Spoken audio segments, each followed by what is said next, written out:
You are listening to the FEBIS podcast, and my name is Sylvia Amaral. To know more about FEBIS, visit our web at www.febis.org and follow us on LinkedIn, Facebook, and Twitter. Please subscribe to our podcast and stay tuned.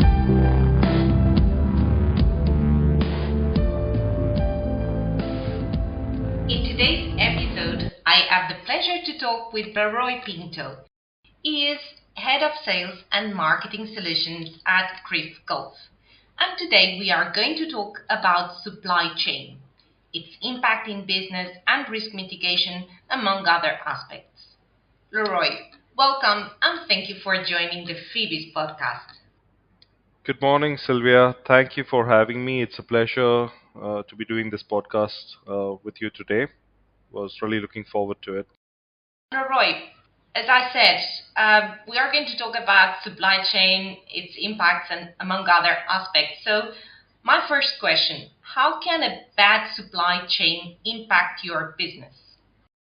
In today's world economy, businesses are critically dependent on the global supply chain to respond to customer demands. The business failure of any supplier can seriously impact a company's key performance metrics like sales, costs, and inventories. On the customer front, failing to meet commitments can lead to all sorts of negative outcomes. Well, the worst case scenario, you would end up losing your customers to your competitors who manage their supply chain in a much better way than you do. And then let's not also forget about the social media age. If things go wrong, a lot of damage can be done to a brand in a matter of minutes. Looking on the other side, let's look at what happened with COVID. When the coronavirus outbreak had resulted in 2019 or 2020, it caused significant repercussions on international trade and global economy. Majority of businesses across industries and countries had been impacted with disruptions to supply chains and commerce. Can you imagine the costs associated with business interruptions and the toll it took on businesses? The crisis had exposed so many faulty lines in the supply chain network that every organization had. So I don't need to say more. We can all imagine from what happened as an impact of COVID and what kind of impact would be there on supply chains if things like that happen, over and over. In the most recent case, we also have the crisis that is going on between Ukraine and as a result of Russia invading. There were lots of countries and suppliers also dependent on these countries. And look where we are right now. Well, indeed, so right, Leroy, more than we could ever imagined. Well, can you cite examples of businesses being at risk? Maybe explain how COVID played a role here. I mean, you've just done a bit, but go a bit deeper in the topic. Sure. So, Sylvia, I'm going to talk about some of the data points that we found as Dun& Bradstreet and CRIF. And I'm going to keep it a little specific to the UAE region because I'm more familiar with this region. Now, when we evaluated certain things that were going on during COVID-19 times, we estimated that 1 in every 4 businesses in the UAE fell under high risk or very high risk. According to our COVID-19 commerce disruption tracker, approximately 55% of the UAE businesses operating in high risk industries have faced some form of disruption due to the pandemic.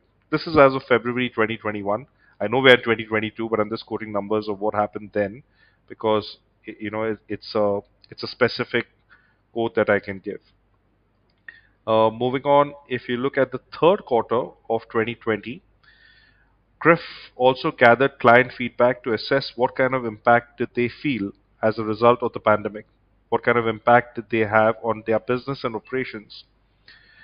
The study that we did concluded that there was high negative impact of the COVID pandemic on businesses. Many companies witnessed decline in revenues and cash flow as a primary result of COVID-19. But all of these started stemming because of issues from supply chain. And of course, there was a lack of demand and people were concerned in terms of investing, buying, and so on. Analysis also showed how businesses experienced delays in customer payments and faced issues in collections of receivables, causing liquidity crunch. Now, CRIF and Dun& and Bradstreet also collect trade information in which we try to understand whether if people are paying on time, companies are paying on time, and so on. Now, if we looked at the performance in 2020, that dipped significantly. To give you an example, when we were evaluating how many businesses pay on time as of December 2019, there were almost 55% of businesses that would pay within the scheduled time of invoicing. But we compared that to what it was sitting in June 2020, and that had dipped to just 10%, which means that it was only 1 in 10 businesses that were paying invoices on time. So it was a significant impact. Well, these are lessons that we learned. So, looking a little bit forward, how can these risks be mitigated? So obviously, COVID has taught us to be a lot more smarter, and there are a few things that companies should keep in mind if they want to protect their bottom line by simply preparing themselves to avoid disruptions in supply chain. One of it could be supply chain decentralization. Now, pre-COVID, a lot of companies were happy going to one single supplier in probably China, getting bulk of their assignments or getting bulk of their supplies from that one particular supplier. Now, imagine a situation where the supplier just shuts shop because of what happened. In this case, where do you go? What do you do? As a result, if you look at what organizations are now beginning to do, they are looking at decentralizing their supplier. The pandemic taught us this. They taught us how to rethink supply chain activities. And in the current state, I would say there is a pressing need for businesses to ensure supply security through supply chain decentralization and increase focus on resilience and digitalization. The other bit of it is also to harness the power of data. Now, the impact of COVID has been asymmetric, affecting different regions of the world to different degrees at different times. And because of the asymmetric impact, location, data, and regional dependencies are imperative. To create a robust supply chain that can withstand future disruptions, transformation strategies needs to be deployed, including nearshoring, less just-in-time supply chains, and multiple sourcing of raw material and finished products. Businesses also need to maintain proper visibility and constantly keep an eye on who their suppliers are. This also could extend to having supplier diversity, by just having multiple suppliers and not just sticking to one. It would just simply ensure that you're keeping things in order to keep your end customer in, in the right space to make your end deliveries to them. The other possibility is also localization and rebalancing.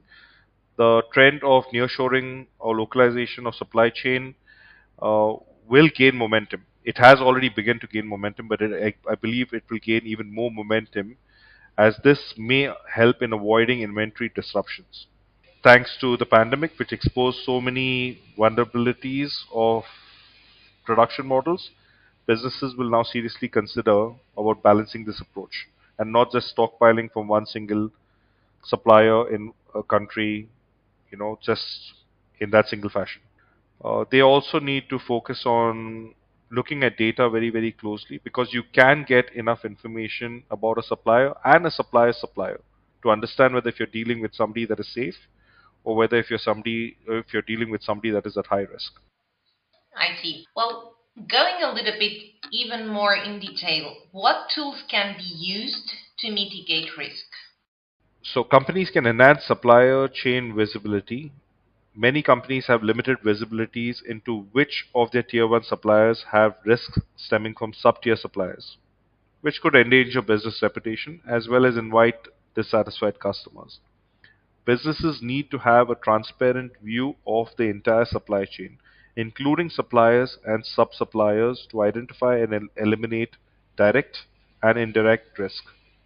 Is this possible? Yes, it is possible because organizations like ours do provide business information which give you visibility of suppliers and sub-suppliers. Businesses should also improve the onboarding of suppliers.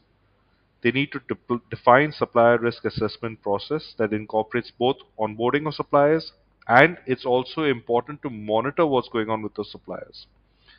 Supplier due diligence when onboarding will help businesses improve efficiency, maintain operations, and lower costs. So, continuous monitoring of suppliers is vital and helps prevent financial waste and inventory shortfalls while ensuring a resilient supply chain system.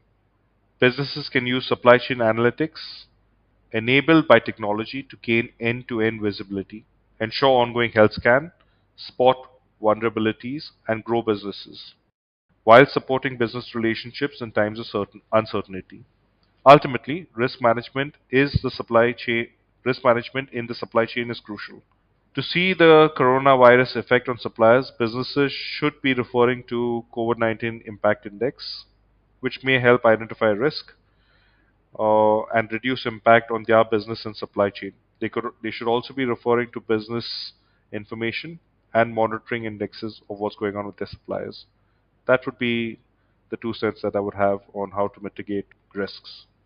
Thank you very much for having joined us, and hopefully we'll meet again in an episode of the FEBIS podcast. Sure. Thank you for having me today, Sylvia, and I look forward to other sessions. We would love to hear your feedback and thoughts for future episodes. You have been listening to the FEBIS podcast. If you like the content, please subscribe. Thank you for listening